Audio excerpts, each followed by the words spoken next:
बर्फ की चिता, सुपर कमांडो ध्रुव। दोस्तों, चिनारगुल बांध में अचानक पानी का प्रेशर बढ़ने से बांध टूट जाता है और आसपास के कई नगर पानी में डूब जाते हैं। तो सरकार हरकत में आती है और तभी उन्हें अचानक एक खबर मिलती है सैटेलाइट स्पेस सेंटर से कि वहाँ पर कहीं पर विस्फोट हुआ है, जिसकी चमक दिखाई देती है। उस विस्फोट की वजह से रक्षा मंत्रालय भी हरकत में आता है और वह एक स्पेशल टीम भेजने की योजना बनाते हैं। परंतु इमरजेंसी में उस समय उनके पास कोई नहीं होता जो जिसको स्पेशल ट्रेनिंग दी गई हो जो वहाँ जा सके। तो उसके लिए ध्रुव का सिलेक्शन किया जाता है और ध्रुव को वहाँ पर भेजा जाता है। परंतु जब ध्रुव वहाँ पहुँचता है तो ध्रुव का सामना होता है हिम मानव यति से, जो यति ध्रुव को हरा देता है और पहाड़ी से नीचे फेंक देता है खाई में, जहाँ ध्रुव की मौत निश्चित होती है। अब उसके आगे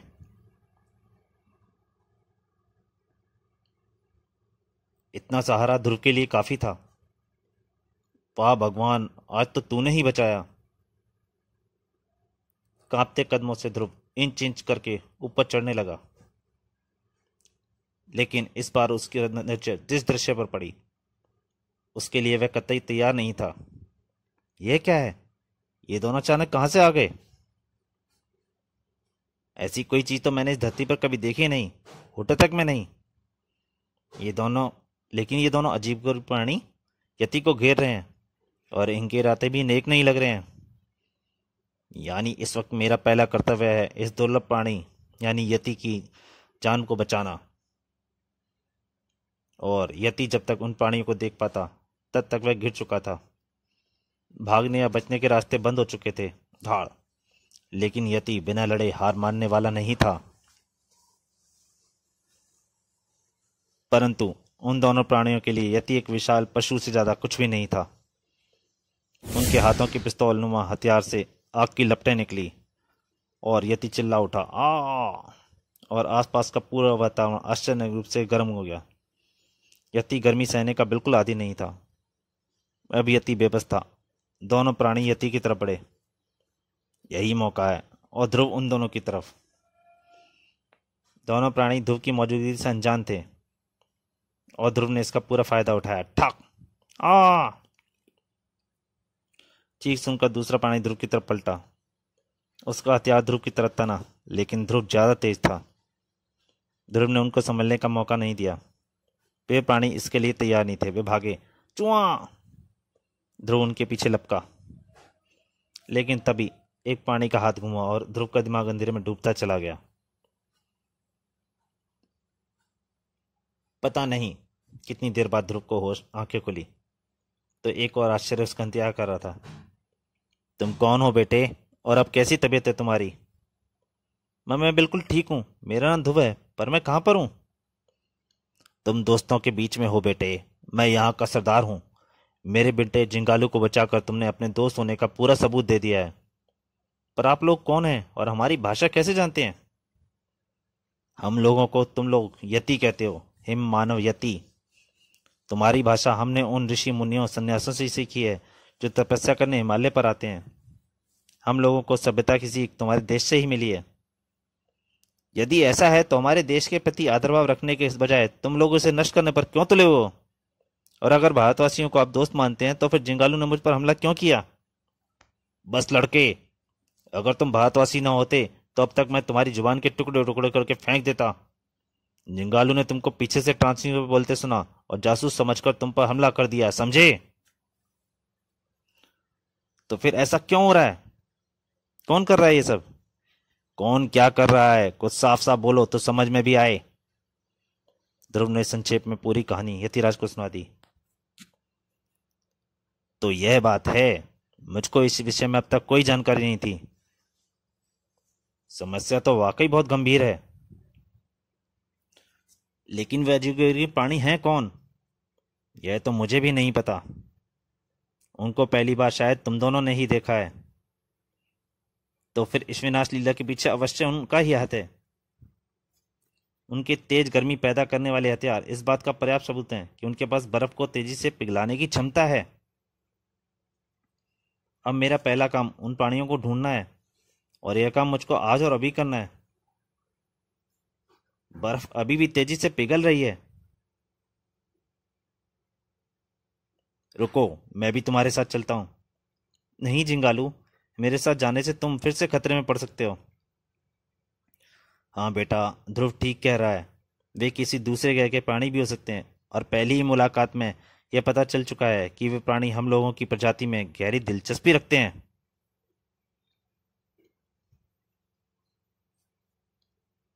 इस वक्त ध्रुव का अकेले जाना ही ठीक है, लेकिन अगर यह शाम तक वापस ना आया तो हम इसकी तलाश में अवश्य जाएंगे। हमारी शुभकामनाएं तुम्हारे साथ हैं ध्रुव। जैसे ही ध्रुव बाहर निकला, आपने मुझे उसके साथ जाने क्यों नहीं दिया पिताजी? देखो बेटे, हम यति अब तक सिर्फ इसलिए जिंदा हैं कि क्यों हम बाहरी दुनिया से अब तक छुप कर रहते आए हैं। अगर हम इन पचड़ों में पड़े तो दुनिया को हमारा पता लगते देर नहीं लगेगी, और फिर हमारा क्या हाल होगा यह सब तुम खुद ही समझ लो।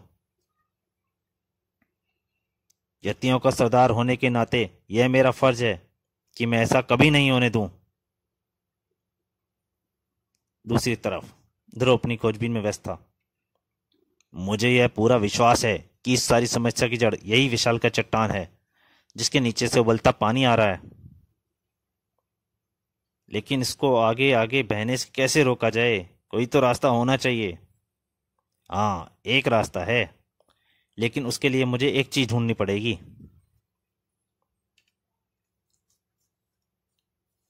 और 5 मिनट बाद जब ध्रुव वापस आया तो उसके हाथ में एक हथियार था। यह रही उन प्राणियों की पिस्तौल जो लड़ाई में एक प्राणी के हाथ से गिर गई थी। अब मैं उनके ही हथियार से उनको मात दे दूंगा। यह जगह हंगामा शुरू करने के लिए सबसे अच्छी है। 1, 2, 3। हथियार का ट्रिगर दबा और चारों तरफ की सर्द हवा पल भर में लू में बदल गई। सतह की बर्फ तेजी से पिघलने लगी और बर्फ में जकड़ी चट्टानें अपना आधार खोकर लुढ़कने लगीं। ध्रुव के एक ही वार ने नीचे बहती उबलती नदी का रास्ता रोक दिया। पानी उल्टी दिशा में बहने लगा। पानी वापस अंदर आ रहा है, स्विच बंद करो।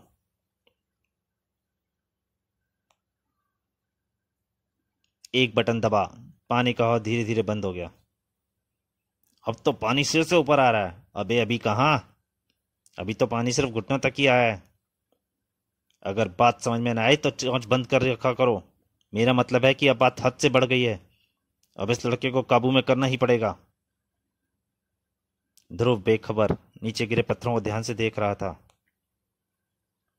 और उसके चारों ओर शिकंजा कसता जा रहा था। इधर जिंगालू का मन बेचैन था। मैंने तो ध्रुव को मार ही डाला था, पर फिर भी उसने अपने को खतरे में डालकर मेरी जान बचाई, और मैं इस वक्त उसकी कोई मदद नहीं कर रहा। धिक्कार है मुझ पर।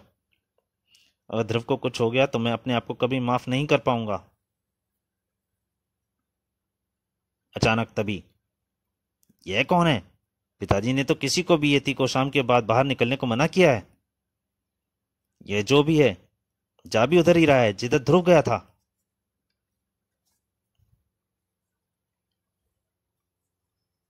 इसके छुप छुप कर जाने से अंदाज से साफ पता चल रहा है कि इसके इरादे नेक नहीं हैं।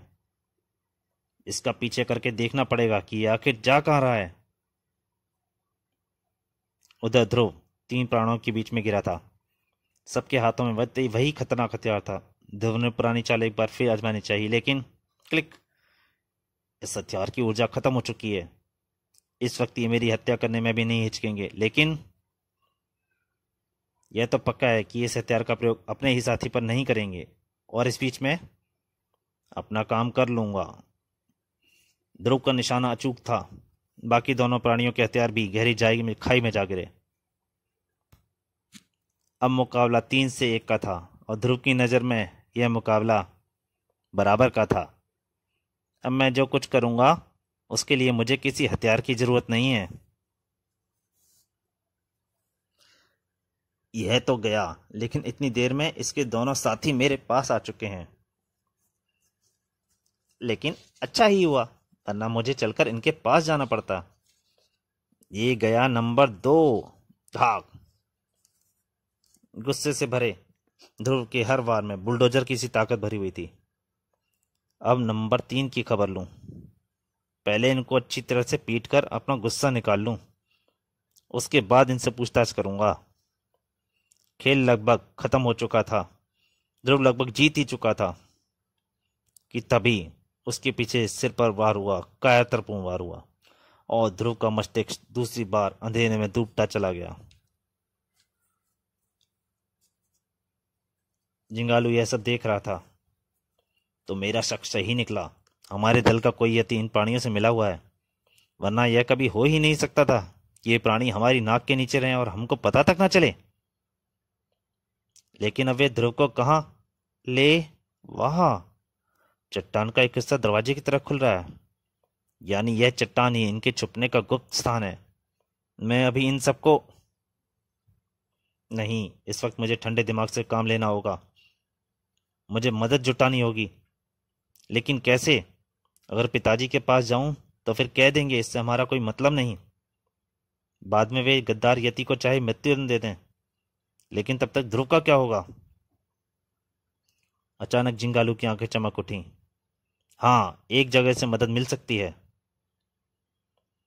उधर ध्रुव को जब होश आया, हा हा, जाग गए बच्चे, हमारे सेंटर में तुम्हारा स्वागत है। तुम तो हिंदुस्तानी बोल रहे हो, कौन हो तुम लोग? हम तुम्हारे जीवनदाता हैं लड़के, तुम तक हमारी कृपा से ही जीवित हो अब तक। यह तो वक्त ही बताएगा कि कौन किसकी कृपा पर जिंदा है। लेकिन तुम हो कौन, कहाँ के? तुम जैसे प्राणी तो मैंने पृथ्वी पर कभी नहीं देखे। आहा, सुनो इसकी बात, यह तो हम लोगों को अभी से दूसरी दुनिया में पहुंचा दे रहा है। मेरे ख्याल से इसको असलियत बताने में कोई हद नहीं है। जरूर, लेकिन यह सब बताने से पहले इस खतरनाक लड़के को पिंजरे में बंद कर दिया जाए। एक बटन दबा और ध्रुव के चारों तरफ रोशनी की छड़ें खड़ी हो गईं। तो बच्चे, मरने से पहले अपनी मौत को अच्छी तरह देख लो। और दोनों ने अपने हेलमेट उतार दिए। तुम कमीनों, हमारे देश को तबाह करने की तुम्हारी नापाक साजिशें कभी पूरी नहीं होंगी। पूरी नहीं होंगी? नादान लड़के, इस वक्त तुम उसी चट्टान के अंदर हो जिसके नीचे से उबलता हुआ पानी आ रहा था, और ये चट्टान वास्तव में एटॉमिक जनरेटर की बिल्डिंग है।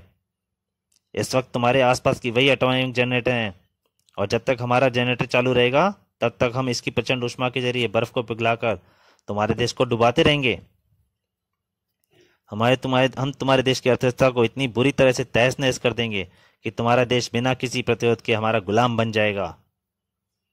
और ये सूट जिनको पहनकर हम तुमको दूसरे ग्रह के प्राणी लगते हैं, वास्तव में एंटी रेडिएशन सूट हैं। हमारी पिस्तौलें भी अणु शक्ति से चलती हैं। समझ गया? लेकिन स्थान पर इतना बड़ा एटॉमिक स्टेशन बनाना तुम्हारे बूते की बात नहीं है। इसमें जरूर किसी ने तुम्हारी मदद की होगी। कौन है वह?